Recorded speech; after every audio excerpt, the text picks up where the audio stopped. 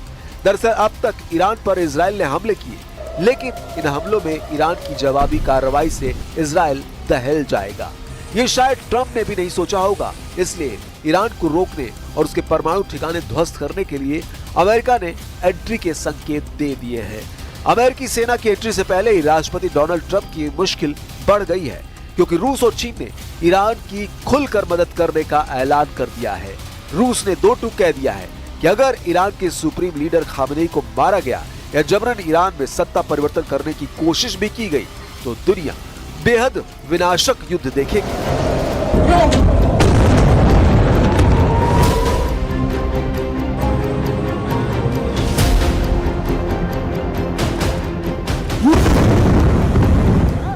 Ну, если мы вспомним с вами встречу, которую накануне провел президент Путин с руководителями международных информационных агентств, когда ему задали вопрос по этой теме, он сказал: «Я даже не хочу об этом говорить».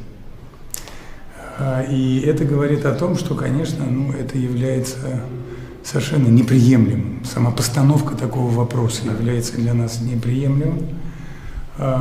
Мы считаем, что это непозволительно вести такие разговоры, и тем более непозволительно предпринимать такие действия. डरपोक निकले ट्रंप, फंस गए नेतन्याहू। रूस चीन का डबल प्लान एक्टिव। इजराइल के हमले से नहीं, बल्कि इस युद्ध की दिशा ट्रंप के बयान के बाद बदली है। इजराइल के हमले का जैसे ही ईरान ने जवाब दिया, ट्रंप ने ईरान के खिलाफ एक चेतावनी जारी की। रूस और चीन की खामोशी ने इजराइल और अमेरिका का हौसला बढ़ा दिया था, पर अब 2 गतिविधियों ने इजराइल अमेरिका का हौसला पस्त कर दिया है।